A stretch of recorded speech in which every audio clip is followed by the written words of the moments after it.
एक मैया बोली गुरुजी, एक माँ बोली गुरुजी हमारे पति से हमारी लड़ाई बहुत होती है, बहुत झगड़ा होता, बहुत झगड़ा होता। आज हम आपको एक ऐसा उपाय बताएंगे जिससे सदा सदा के लिए आप पति पत्नी का झगड़ा समाप्त हो जाएगा। आज हम आपको ऐसा उपाय बताएंगे, बता दें। जिनका विवाह हो गया है सावधान होकर सुने, और जिनका नहीं हुआ वो भी सुने, भविष्य में ये बातें काम आएंगी। पति पत्नी को कैसे रहना चाहिए इस विषय पर हम थोड़ा सा प्रकाश डालेंगे, बहुत ज्यादा नहीं। अधिकांश हमारे भारत में देखा जाता है पति पत्नी में तू मैं चलती रहती है। हर महीने में एक बात को लेकर झगड़ा हो जाता है। कभी तो झगड़ा ऐसा होता है कि महीनों तक बोलचाल बंद होता है, पति पत्नी बोलते ही नहीं। बात विवाद इतना बढ़ जाता है कि पत्नियां झोला उठा के मायके चली जाती हैं और विवाद यहां तक आ जाता है, तलाक की नौबत आ जाती है, रिश्ते तोड़ दो, खत्म करो। ये स्थितियां कभी नहीं आएंगी आप यदि हमारी एक छोटी सी बात समझ लेंगे तो। देखो, पति पत्नी में कभी झगड़ा नहीं होगा, एक बात समझ में आ जाए तो। क्या? एक बात बताओ, झगड़ा करने के लिए कम से कम कितने लोग होना जरूरी है? झगड़ा कितने लोगों में होता है? झगड़ा करने के लिए कम से कम कितने लोग चाहिए? कम से कम 2 लोग चाहिए, पति और पत्नी, या सास और बहू, या जिठानी और देवरानी। मैं आज सास बहू और जिठानी देवरानी की बिल्कुल बात नहीं करूंगा, केवल पति पत्नी की बात करूंगा। झगड़ा करने के लिए 2 लोग चाहिए, एक पति और एक पत्नी।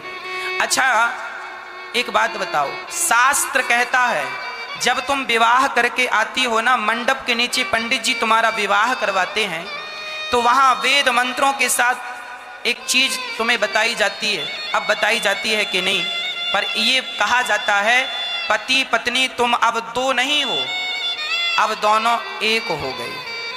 इसलिए हमारे हिंदू धर्म में कहा जाता है पत्नी को अर्धांगिनी। क्या कहा जाता है? पत्नी को क्या? अर्धांगिनी। मतलब अब तुम पति पत्नी 2 नहीं हो, अब तुम दोनों मिलकर एक हो गए हो। याद रखना मेरी माँ, झगड़ा इसलिए होता है कि तुम 2 की 2 बने रहते हो। यदि तुम दोनों मिलके एक हो जाओ तो एक होने पर फिर झगड़ा किससे होगा? सच्ची बताऊं, पत्नी समर्पण कर दे यदि पति के चरणों में, और समर्पण करके एक हो जाए तो विवाद नहीं होगा। पति पत्नी में समर्पण कर दे, अर्थात वो भी पत्नी को एक्सेप्ट कर ले, स्वीकार कर ले। राम और सीता में कभी विवाद नहीं हुआ, झगड़ा नहीं हुआ। क्यों? क्योंकि वो 2 नहीं थे, एक थे। राधा और कृष्ण में कभी विवाद नहीं हुआ क्योंकि वो 2 नहीं, एक थे। लक्ष्मी नारायण में कभी विवाद नहीं हुआ क्योंकि वो 2 नहीं, एक थे। आप पति पत्नी में भी विवाद समाप्त हो जाएगा कब? जब आप 2 से 1 हो जाओगे। समर्पण कर दो। अभी आप 2 है ना, इसलिए अभी तक पत्नी समर्पण नहीं कर पाई अपने पति के चरणों में। अभी सच्ची बताएं, अभी पत्नियां पति की हो ही नहीं पाई, इसलिए विवाद है। पति कहता है कि दिन है तो पति कहे कि दिन है तो पत्नी कहे हाँ दिन है। पति कहे रात है, पत्नी कहे रात है। पति कहे यहां बैठ जाओ, वहां बैठ जाए। पति कहे आज दाल चावल बनाओ, दाल चावल बनाए। पति कहे आज सब्जी रोटी बनाओ, सब्जी रोटी बनाए। पति में समर्पण, पति की खुशी में अपनी खुशी मिला दे, पति की इच्छा में अपनी इच्छा मिला दे तो झगड़ा होगा ही नहीं। झगड़ा तब होता है जब इच्छाएं 2 होती हैं। तुम्हारी इच्छा अलग है, हमारी अलग है। झगड़ा तब होता है जब विचार अलग होते हैं। पति पत्नी का झगड़ा केवल विचारों का झगड़ा है, विचार मैच नहीं कर रहे। पत्नी के विचार कुछ हैं, पति के विचार कुछ हैं, विचार मैच नहीं कर। इसलिए कहते हैं 2 में से 1 को सरेंडर कर देना चाहिए। अब वो 1-2 में से कौन समझदार है? या तो पति या तो पत्नी। यदि 2 में से 1 भी सरेंडर कर दे और अपने विचारों का पिंडदान कर दे और फिर पति के विचारों के साथ जीना सीख जाए या पत्नी के विचारों के साथ जीना सीख जाए तो कभी झगड़ा नहीं होगा किसी का। एक जन अपना विचार डिलीट कर दे या पति के विचारों में अपने विचार मिला दे या फिर पति अपनी पत्नी में अपना विचार मिलाए, दो में से एक को समर्पण करना पड़ेगा। यदि तुम समर्पण नहीं करोगे तो आज के 100 साल पहले भी तुम पति पत्नियों का झगड़ा होता आया है, आज भी हो रहा, और आज के 100 साल बाद भी झगड़ा मिटेगा नहीं। क्यों? क्योंकि तुम दो हो, एक हो जाओ। भगवान शंकर जी की आधी परिक्रमा ही क्यों लगाई जाती है? भगवान नारायण की 4 परिक्रमा होती हैं, राम जी की, कृष्ण जी की, परंतु शंकर जी की कितनी परिक्रमा होती हैं? कितनी? आधी। शंकर जी की आधी परिक्रमा, यूं जाओ और वापस आ जाओ, ये परिक्रमा। शंकर जी की पूरी परिक्रमा नहीं होती। शंकर जी के मंदिरों में पूरी परिक्रमा नहीं लगाते, आधी लगाते। पता है ये बात कि नहीं? नहीं? अच्छा, अब पता कर लो। ये बताओ कि ये परिक्रमा आधी क्यों लगाई जाती है? इसका कारण क्या है? शंकर जी का एक बहुत बड़ा भगत था, वो रोज शंकर जी की परिक्रमा करता और शंकर जी के सामने बैठा रहता। लेकिन वो ऐसा था कि शंकर जी की पूजा तो करता पर माता पार्वती की पूजा ना करता। इससे शंकर जी बड़े दुखी रहने लगे, है ना, कि देखो मेरी पत्नी का, अब देखो कोई भी हो, आप मेरा सम्मान करो पर पत्नी का अपमान करो तो कोई भी प्रसन्न कैसे होगा? और पत्नी का सम्मान करो और उसके पति का अपमान करो, भाई सम्मान फिर दोनों का करो, तब फिर आप ठीक रह सकते हैं। अब भगत है और वो कह रहा है कि हम शंकर जी की पूजा करेंगे पर ये माता पार्वती की नहीं करेंगे। तो वो रोज, अब शंकर जी और पार्वती कैलाश में साथ साथ बैठी रहे, तो ये क्या करे, शंकर जी की परिक्रमा लगाए तो पार्वती के बीच से, शंकर पार्वती के बीच से निकल जाए। तो एक दिन शंकर जी पार्वती जी की तरफ चिपक गए, चिपक के बैठ गए। तो इसने क्या किया कि दोनों को पकड़ा और यूं किया और बीच से निकल गया और परिक्रमा लगाई चला गया। शंकर जी बोले ये तो रोज हमें अलग कर देता। तब एक दिन शंकर जी माता पार्वती से और चिपक के बैठ गए, बिल्कुल कस के, हाथ बांध लिया यूं। अब लगा परिक्रमा।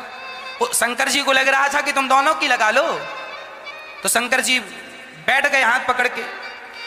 तो उसने क्या किया, वो भी मायावी था, उसने चींटी का रूप बनाया और कहीं से जगह मिली तो चींटी बन के शंकर जी के पास से निकल गया, परिक्रमा हो गई। शंकर जी बोले ये तो बड़ा चतुर निकला, शंकर जी के तो भक्त है तो रूप तो बदल ही सकता है। शंकर जी बोले बच्चू अब तुम्हारा दिमाग नहीं चलेगा। तब शंकर जी ने क्या किया, अर्धनारेश्वर बन गए। तब से शंकर जी अर्धनारेश्वर कहलाए। आधे शंकर जी और आधे अंग में, अब उस सिंहासन में दो नजर ही नहीं आए, अब एक नजर आए। आधे में शंकर जी और आधे में, अब तो बीच से एक आंख पार्वती एक आंख शंकर जी लो, एक तरफ की नाक का छेद पार्वती जी का, एक तरफ शंकर जी का, पूरा आधा। अब लगा परिक्रमा, अब कहां से निकलेगा? तब उसने शंकर जी से हाथ जोड़कर कहा प्रभु ये क्या किया आपने? शंकर जी ने कहा बेटा जिसे तुम दो समझ रहे थे हम दो नहीं हैं, हम दिखने में तो दो हैं पर हम शंकर पार्वती एक ही हैं। दिखने में दो हैं राधा और कृष्ण, ये एक ही हैं। दिखने में दो हैं सीता और राम, पर ये तत्व एक ही है। उसी प्रकार तुम पति पत्नी दिखने में दो हो पर तुम हो एक, पर तुम अपने आप को नहीं जानते हो, इसलिए तुम झगड़ा में पड़ जाते हो, विवादों में पड़ जाते हो। तुम अपने आप को दो समझते हो, ये पति है ये पत्नी है, तुम दो नहीं हो, तुम एक हो। यदि ये बात इतनी सी तुम्हारी समझ में आ जाए तो विवाद मिट जाए। जो पति कहता है वो मान लो। क्या होगा रिश्तों को बिगाड़ने से, क्या होगा झगड़ों को बिगाड़ने से? चल भैया जैसा तू कहता है वैसा सही, पति बोला करे तो साइलेंट रहा करो। तब फिर उस भगत ने भी जिद पकड़ ली और शंकर जी की आधी ही परिक्रमा लगा के लौट आया। तो शंकर जी आधे हैं, आधे में पार्वती, इसलिए आधी परिक्रमा होती है। तो भाव यही हुआ कहने का कि सदा के लिए पति पत्नी पे समर्पण कर दे और सदा के लिए पति पत्नी में एक हो जाओ। जो वो कहती है पुरुषों को भी चाहिए कि कभी कभी तुम पत्नियों की बातें सुना करो। हर बार तुम्हारी पत्नी गलत निर्णय नहीं देती, कई बार पत्नी अच्छी बातें कह जाती हैं, उस बात को मान लो, उस आधार पर चलो तो सफलताएं भी मिल जाती हैं। कई लोग ना, पुरुष लोग अधिकांश पत्नियों को बेवकूफ समझते हैं, अरे कुछ नहीं जानती हो कुछ नहीं जानती, झाड़ू पोंछा करो बस। पुरुष लोग अधिकांश पत्नियों को झाड़ू पोंछा करने की मशीन समझते हैं। इसलिए हमारे यहां स्त्रियों का सम्मान है। यत्र नार्यस्तु पूज्यन्ते रमन्ते तत्र देवता। घर में कोई भी काम करो सबकी सलाह से करो। पत्नी से जरूर पूछना चाहिए, ये काम कर रहे हैं, डिस्कस करना चाहिए। कुछ राय पत्नी रखे, कुछ पति रखे, कुछ माता पिता रखें, जो सबसे बढ़िया हो वो भले आप कर लो, पर पूछ लेने से पत्नी को अच्छा लगेगा कि हमारे पति हमसे पूछते हैं। और कई पुरुष ऐसे होते हैं ना, पत्नियों को पैसा ही नहीं देते, अपना पैसा खुद रखते हैं बैंकों में, तिजोरियों में। अच्छा, कुछ पति इस डर से नहीं देते कि इनको पैसा मिले तो खर्च कर देती हैं, जबकि शास्त्र कहते हैं जितना भी पैसा कमाओ सारा पैसा लाके पत्नी के हाथ में दो। पत्नी को लक्ष्मी कहा जाता है। पत्नी को क्या कहा जाता है? लक्ष्मी। जो भी पैसा पुरुष कमाए सब ला करके पत्नी को दे। भले तुम बैंक में लाखों जमा कर दो, पर 1000 ही सही पत्नी को महीने में जो भी तुम्हें मिलता हो तुम भले बैंक में करो जमा, पर कुछ पैसा तुम्हें पत्नी, भले तुम 100 रुपए दो, पर पत्नी के हाथ में कुछ देना चाहिए। पत्नी के हाथ में देना एक प्रकार का सगुन माना जाता है, क्योंकि पत्नी लक्ष्मी है और लक्ष्मी से लक्ष्मी बढ़ती है। लक्ष्मी से लक्ष्मी बढ़ती है। अच्छा, एक स्त्री को लक्ष्मी कहते हैं और एक स्त्री को कुलक्षणी भी कहते हैं। ये कुलक्षणी कौन है? ये वो स्त्रियां होती हैं जो पति की कमाई 5000 है तो पत्नियां खर्चा 10,000 करती हैं। जिस घर की स्त्री अधिक खर्चीली होती है उस घर में कभी तरक्की नहीं हो सकती। घर में विकास तब होता है, घर तब संवरता है, घर तब सुधरता है, स्थितियां परिस्थितियां तब सुधरती हैं जब स्त्रियां 2 पैसा बचाने वाली हो। इसलिए हर स्त्री को पैसा बचाना चाहिए। पैसा तो पुरुषों को भी बचाना चाहिए, पर विशेष रूप से स्त्रियों को बचाना चाहिए, क्योंकि सारा पैसा स्त्री को यदि पुरुष देता है तो उसे बचा के रखना चाहिए। पुरुष पत्नी को पैसा देता ही नहीं तो फिर पुरुष की जिम्मेदारी है तुम पैसों को बचाओ। कल विपत्ति का समय आ जाए तो किसी के सामने हाथ फैलाने की जरूरत ना हो। गृहस्थ जीवन में 2 पैसा बचा के चलना ये भी एक समझदारी है। कल क्या जरूरत आ जाए, आज समय अच्छा है तो उड़ाए जा रहे हो, उड़ाए जा रहे हो, और कल मुसीबत आ गई तो फिर रोओगे। इसलिए कल की भी थोड़ी सी बचत आज से ही करना स्टार्ट कर दो। जल बिंदु निपाते न क्रमशः पूर्यते घटा। एक एक बूंद जल बचाने से घड़ा भर जाता है। एक एक बात याद करने से व्यक्ति विद्वान हो जाता है, और थोड़ा थोड़ा दान करने से व्यक्ति दानी हो जाता है, धर्मात्मा हो जाता है। जल बिंदु निपाते न क्रमशः पूर्यते घटा सह हेतु सर्व विद्यानाम धनस्य च धर्मस्य च। धन और धर्म भी थोड़े थोड़े से बढ़ता है, इसलिए धन को बचाना जरूरी है। हाँ या ना?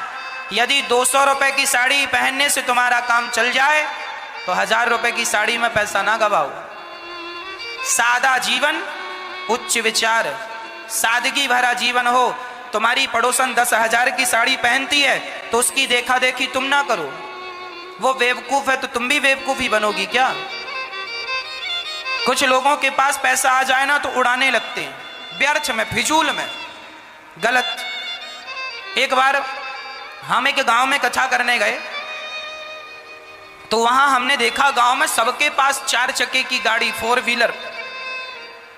एक आदमी से हमने कहा, यार ये गांव तो बड़ा संपन्न है, सबके पास गाड़ियां हैं। बोले महाराज कोई गांव संपन्न नहीं है। तो हमने कहा ये गाड़ियां और घर भी सबने बढ़िया बनवा रखे हैं। बोले महाराज जी हमारे गांव से 4 लाइन निकली है, बड़ा हाईवे बना है, तो जमीनों के रेट बढ़ गए हैं, तो सब लोगों ने अपनी अपनी जमीनें बेच दी बड़े रेटों में। जिसकी 2 एकड़ थी सो 1 बेच दी, और बेच के क्या किया?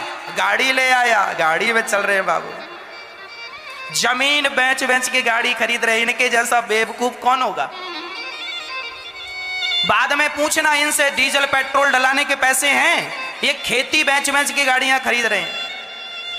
मेरी माँ बाप दादों की प्रॉपर्टियां जो हैं वो जल्दी से बेचना नहीं चाहिए। हम शास्त्रों की नीतियां आपसे कह रहे हैं। आपके घर में जो जमीन जायदाद है उसे मत बेचो। जमीन जायदाद तब बिकती है जब बिल्कुल आखिरी स्थिति आ जाए, हाँ या ना।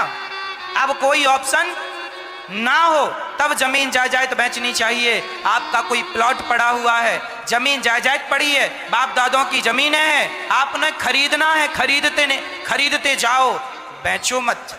कल को मुसीबत में ये चीज काम आएगी। और तुम जो शौक कर रहे हो, गाड़ी घोड़ा, बड़ा सा बंगला बना लिया खेती बेच के, ये तो तुम्हारी समझदारी नहीं है। अरे खेती मन लगा के करते, उसी से जो पैसा, हाँ खेती बेचो तो खेती से खेती ही खरीदो, माटी से माटी ही खरीदना चाहिए। यदि माटी से माटी नहीं खरीदा तो मिट्टी में मिल जाता है आदमी। एक सज्जन ने हमसे बताया, महाराज जी हमारे गांव में सरकार ने नहर बनवाई तो नहर का हम लोगों को पैसा मिला और सारी जमीनें चली गई, लगभग किसी की 2 एकड़ थी, किसी की 5 एकड़ थी, लगभग चली गई। तो सरकार ने मुआवजा दिया, पैसा दिया। तो कुछ लोगों ने तो क्या किया, उस पैसे को बैंक में जमा कर दिया, बोले ब्याज आएगा। और कुछ समझदार थे तो जमीन बिकी 1 एकड़, तो दूर जाके खरीद ली 4 एकड़। 4 एकड़ खरीद ली तो लो, अब वो 4 एकड़ जमीन करोड़ों की है और तुम्हारे बैंक में जो तुमने ब्याज के लिए रखा था वो जस का तस है। समझदारी ये नहीं है। समझदारी ये है कि पैसा होए तो पैसे से 2 पैसा बचाओ, जमीन जायदाद खरीदो और उसमें बढ़िया सा अपने लिए घर बनवाओ, अच्छा सा। सब कुछ हो तो फिर आपके पास गाड़ी भी होनी चाहिए, सब कुछ हो। ये नहीं कि तुम जमीन जायदाद बेच बेच के तुम अपने शौक पूरे करो, अपनी इच्छाओं को पूरा करने के लिए मेहनत करो, जमीन जायदाद ना बेचो। बात समझ में आ रही है कि नहीं, हाँ या ना। हाँ, यदि तुम जमीन जायदाद बेच के अपने कारोबार को बढ़ा रहे हो, 1 का 2 कर रहे हो, तब तो ठीक है। 1 खेत बेच दिया और 4 खेत खरीद लिए, तब तो समझदार हो। और 1 बेच के और कुछ भी नहीं खरीदा तो आपके जैसा बेवकूफ कोई नहीं। इसलिए गृहस्थ जीवन में सब तरफ देख के चलना चाहिए। पति पत्नी को 2 पैसे की जरूरत भी पड़ती है, समाज में इज्जत भी बना के चलो, अच्छे व्यवहार बना के चलो, सब चीजों की जरूरत। चरित्र का ध्यान रख के चलो, चरित्र से गिर जाओगे समाज गालियां देगी, फलाना चरित्र से गिर गया। सब गृहस्थ में सब लगता है, सब कुछ। एक चीज से गृहस्थी नहीं चलती, सबसे चलती है। कहो मैं यह सही है? केवल पति पत्नी से गृहस्थी नहीं चलती, इसके साथ साथ भी और कुछ लगता है, सब चलता है, सब लगता है। इसलिए हर गृहस्थ का धर्म है चारों तरफ देख के चलना चाहिए। जैसा चादर हो, जितना चादर हो उतना पांव पसारो, अधिक नहीं। तो प्यार तुम दोनों में जरूरी है, समर्पण तुम दोनों में जरूरी है। तो गोपियां कह रही हैं, श्याम सुंदर आप तो हमारे पति हैं, अब हम आपके सिवा भला कहाँ